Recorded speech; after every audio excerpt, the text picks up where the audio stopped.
Hello दोस्तों। आज का हमारा टॉपिक है श्वसन, ब्रीदिंग, श्वासोच्छ्वास और गैसों का विनिमय यानी एक्सचेंज ऑफ गैसेस में अंतर। ये एमपीपीएससी के लिए 3 मार्कर और 5 मार्कर यानी 20 वर्ड्स और 50 वर्ड्स दोनों के लिए बहुत बहुत इम्पोर्टेंट है मेरे दोस्तों। पर मुझे बताइए, क्या आपको लगता है कि रेस्पिरेशन यानी कि श्वसन और श्वासोच्छ्वास यानी कि ब्रीदिंग, इनमें वाकई में कोई अंतर है? तो बिल्कुल, इसको समझने के लिए स्वागत है आपका हमारे चैनल ज्ञान अध्ययन एकेडमी में। पढ़ बहुत लिए, अब समझ भी लेते हैं। तो सबसे पहले समझिए फ्रेंड्स, इसको समझने के लिए आपको समझना पड़ेगा कि श्वसन यानी रेस्पिरेशन होता क्या है। तो श्वसन रेस्पिरेशन जो है वो पूरा का पूरा एक क्या है, बड़ा सा सिस्टम है। और ब्रीदिंग और एक्सचेंज ऑफ गैसेस यानी गैसों का विनिमय, ये क्या है, छोटी छोटी प्रक्रिया है। तो सबसे पहले समझिए फ्रेंड्स, रेस्पिरेशन यानी श्वसन होता क्या है। तो समझिएगा, जैसे क्या होता है, हम सबसे पहले सांस लेते हैं। कहाँ से लेते हैं? नाक से अपनी सांस लेते हैं। फिर ये सांस हमारी कहाँ जाती है दोस्तों? ये सांस हमारी फेफड़ों में जाती है। फिर फेफड़ों में सबसे आगे का हिस्सा क्या कहलाता है? एल्वोलाई कहलाता है, वायु कोष्ठक कहलाता है। अब इस एल्वोलाई से हमारी सांस में से क्या होता है, ऑक्सीजन निकल जाता है। और ये ऑक्सीजन निकल के कहाँ जाता है? ये ऑक्सीजन हमारे दिल के पास जाता है। फिर दिल में से होकर ये कहाँ जाती है? ये बकायदा हमारे शरीर के अंगों में, बॉडी ऑर्गन्स में जाती है। मेरा एक सवाल है, क्या आपने कभी सोचा है कि हम सांस लेते ही क्यों हैं? तो समझेंगे दोस्तों, हम सांस क्यों लेते हैं, क्योंकि हमारे जो सेल्स है, जो हमारे शरीर की कोशिकाएं हैं, जो हमारे पूरे शरीर में हैं, इनको काम करने के लिए क्या चाहिए मेरे दोस्तों? एटीपी चाहिए, ऊर्जा चाहिए। अब ये जो एटीपी है, ये जो ऊर्जा है, ये कब बनती है? जब पाचन के द्वारा बनाया गया ग्लूकोज और रेस्पिरेशन के द्वारा बनाया गया ऑक्सीजन, ये कहाँ पहुंच जाता है? हमारे हाथों के या हमारे शरीर के कहीं के भी सेल्स के अंदर, माइटोकॉन्ड्रिया में पहुंच जाता है। क्यों पहुंच जाता है? जैसा कि मैंने कहा, इसे क्या बनाना है? एटीपी बनाना है। और एटीपी बनाकर क्या छोड़ना है? CO2 जो है छोड़ना है। इसलिए हमारे शरीर में खून जो है वो क्या करता है, मीडियम का काम करता है। और खून बकायदा हमारे शरीर को क्या देता है? ऑक्सीजन देता है। और उससे क्या लेता है? CO2 लेता है। और ये वापस कहाँ पहुंच जाता है? हमारे दिल में पहुंच जाता है। और दिल से ये वापस CO2 वाला खून जो है, ये कहाँ पहुंचाया जाता है? ये हमारे फेफड़ों में पहुंचाया जाता है। और फिर जब हमारे फेफड़ों में कौन आ जाता है? फिर जब हमारे फेफड़ों में CO2 वाली गैस आ जाती है, तो इसको क्या करा जाता है? हम अपने शरीर से बाहर निकाल कर फेंक देते हैं। अगर ये डायग्राम डिटेल में समझना हो तो ऊपर दिए गए आई बटन पे क्लिक कीजिए और मेरा पिछला लेक्चर कैपिलरी, आर्टरी और वेन्स जो है वो देखिए। अब इतना होता है रेस्पिरेशन, श्वसन की प्रोसेस में। पर प्रैक्टिकली समझिए, डायग्राम के अनुसार। प्रैक्टिकली तो हमने समझ लिया, अब थ्योरेटिकली समझिए कि होता क्या है। सबसे पहले होता है एक्सटर्नल श्वसन यानी बाह्य श्वसन, जो कहाँ से कहाँ होता है? जो हमारे मुंह से लेकर कहाँ तक होता है? फेफड़े तक होता है। मुंह से फेफड़ा यानी सांस लेना और उसका फेफड़े में आना, और फेफड़े से उसका किस में मिल जाना? खून के अंदर मिल जाना। फिर जैसा हमने समझा, फेफड़े से ये कहाँ जाता है? हमारे शरीर के सेल्स तक जाता है। तो फेफड़े से कहाँ गया? फेफड़े से सेल्स तक गया। और फिर आखिर में जैसा आपने डायग्राम देखा था ये वाला, फिर उसके बाद सांस कौन लेता है? सेल जो है उसके बाद सांस लेता है, जिसमें एटीपी बनती है।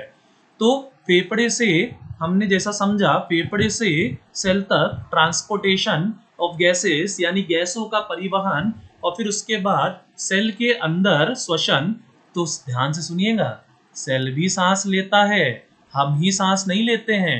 हमारे शरीर के करोड़ों अरबों सेल जो है, ये भी क्या करते हैं? सांस लेते हैं।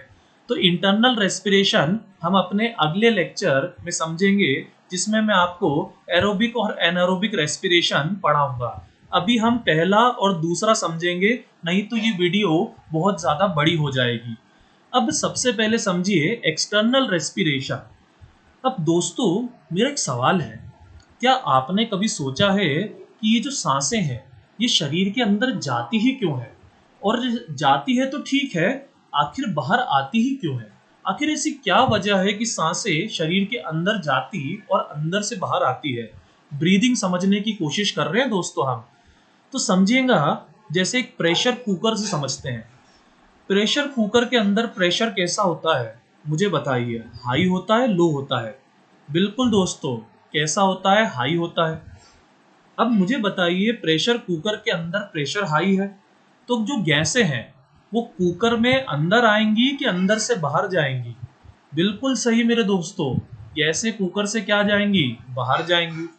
अब बाहर जाएंगी तो बाहर का प्रेशर क्या है मेरे दोस्तों? ये वातावरण का प्रेशर क्या है कुकर से? कम है, लो है? अब एक और बात बताइएगा, प्रेशर कुकर के अंदर मेरे दोस्तों जगह ज्यादा है कि कम है? बिल्कुल, कुकर के अंदर जगह क्या है? कम है। और बाहर के वातावरण में मुझे बताइए, जगह इस वातावरण में, इस सराउंडिंग में जगह ज्यादा है कि कम है? डेफिनेटली मेरे दोस्तों, जगह क्या है? ज्यादा है। मतलब इस संसार का नियम है, हर चीज हायर कंसंट्रेशन, उच्च सांद्रता से लोअर कंसंट्रेशन, निम्न सांद्रता की तरफ जाती है। अब उसी तरह से समझिए सांसों को। भाई जैसे आप लीजिए मेरे दोस्तों एक गुब्बारे को। अब गुब्बारे में मुझे बताइए, जैसे अगर मैं हवा भर रहा हूँ, जैसे मैं हवा भर रहा हूँ, सांस ले रहा हूँ। अब सांस ले रहा हूँ, हवा भर रहा हूँ, तो जगह क्या हो रही है मेरी? बढ़ रही है। जैसे सांस लीजिए तो आपके फेफड़े क्या हो रहे हैं? लगातार बड़े हो रहे हैं। बड़े हो रहे हैं मतलब जगह क्या हो रही है मेरे दोस्तों? बढ़ रही है। जगह बढ़ रही है तो प्रेशर क्या हो रहा है मेरे दोस्तों? लो हो रहा है।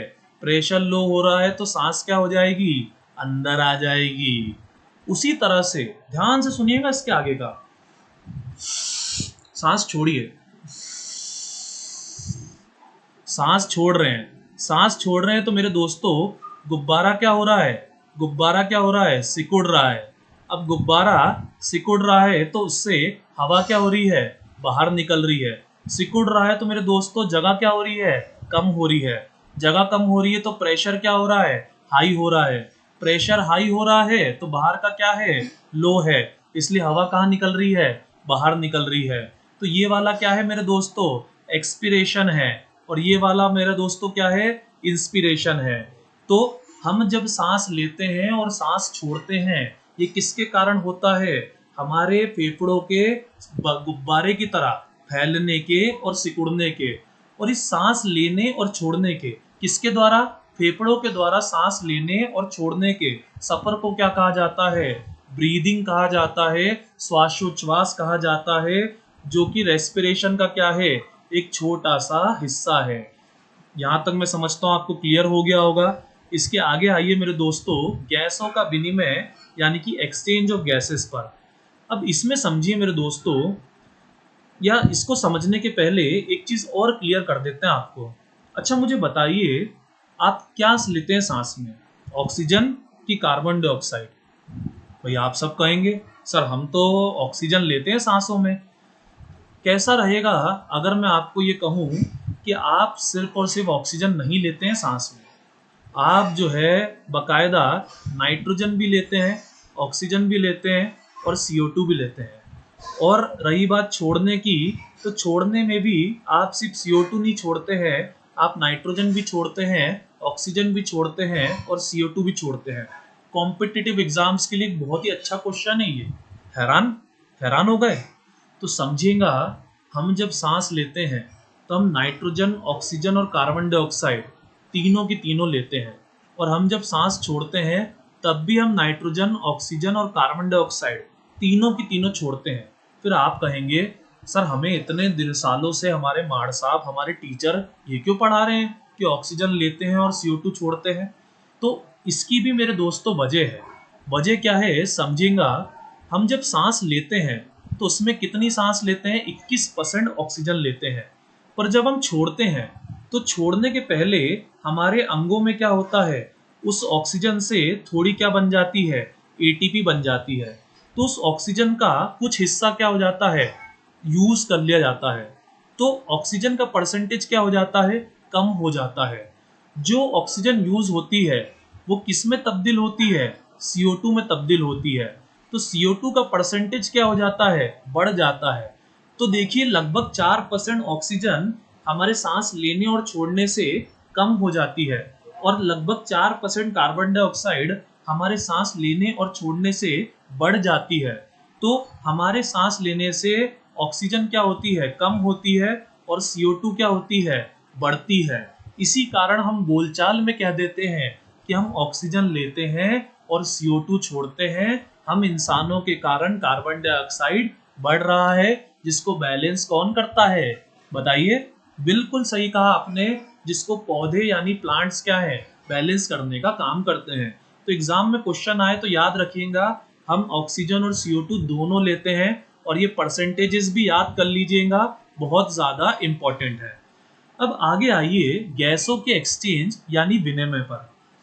अब इसको ऐसे समझेगा मेरे दोस्तों, जैसे एक पाइप है। अब इस पाइप में मान लीजिए आपने क्या करा, बहुत प्रेशर से पानी छोड़ दिया और ये पानी जो है मेरे दोस्तों कैसा है, दूध मलाई वाला है, जिसके अंदर क्या है, दूध है और दूध में क्या है, मलाई है। अब मुझे बताइए अगर इसमें मैं छेद कर दूं, अगर इसमें मैं छेद कर दूं तो इसमें से चीजें बाहर निकलने लग जाएगी, हाँ या ना, बिल्कुल हाँ। अब इसमें से क्या बाहर निकलेगा, इसमें से मलाई अंदर रह जाएगी और जो पतला पतला दूध है वो क्या हो जाएगा, बाहर निकल जाएगा। अब ये सब हो किसके कारण रहा है मेरे दोस्तों, बिल्कुल ये प्रेशर के कारण हो रहा है। तो इसी तरह से प्रेशर के ही कारण क्या होता है, हमारी जो अल्वेलॉय है, हमारी जो अल्वेलॉय है, जो हमारे ये वायु कोष्ठक है, इनसे क्या होता है, ऑक्सीजन जो है वो क्या करता है, हमारे खून में प्रवेश कर जाता है और उसी समय जब ऑक्सीजन हमारे खून में प्रवेश करता है तब CO2 क्या करता है, वापस हमारे एल्वोलाई में आ जाता है। देखिए जरा डायग्राम में बना रखा है मैंने, ये ऑक्सीजन जो है ये खून में क्या कर गया, प्रवेश कर गया। प्रेशर के डिफरेंस के कारण, डिफ्यूजन ग्रेडियंट के कारण, विसरणता विसरण प्रवणता के कारण क्या हो गया, ऑक्सीजन खून में प्रवेश कर गया। कहाँ से प्रवेश कर गया, एल्वोलाई से। आप कहोगे सर ये एल्वोलाई क्या है, ये बता दो, बहुत सालों से परेशान है। तो समझिए जैसे क्या होता है, जैसे अगर मैं बोलूँ एक पेड़ होता है, तो पेड़ में क्या होती है, शाखाएं होती हैं, शाखाओं के ऊपर क्या होती है, झाड़ियाँ रहती है। अब मान लो आपने इन झाड़ियों के ऊपर क्या कर दिया, यूं जाल टांग दिया, तो ये जाला ही क्या है, ये एल्वोलाई है। तो हमारे शरीर में क्या होता है, जो हमारे क्या कहते हैं फेफड़े होते हैं, उनमें सबसे आगे का जो हिस्सा रहता है उसके ऊपर क्या होता है, जालियां बनी होती है। ये जालियों वाला स्ट्रक्चर ही क्या कहलाता है, एल्वोलाई कहलाता है।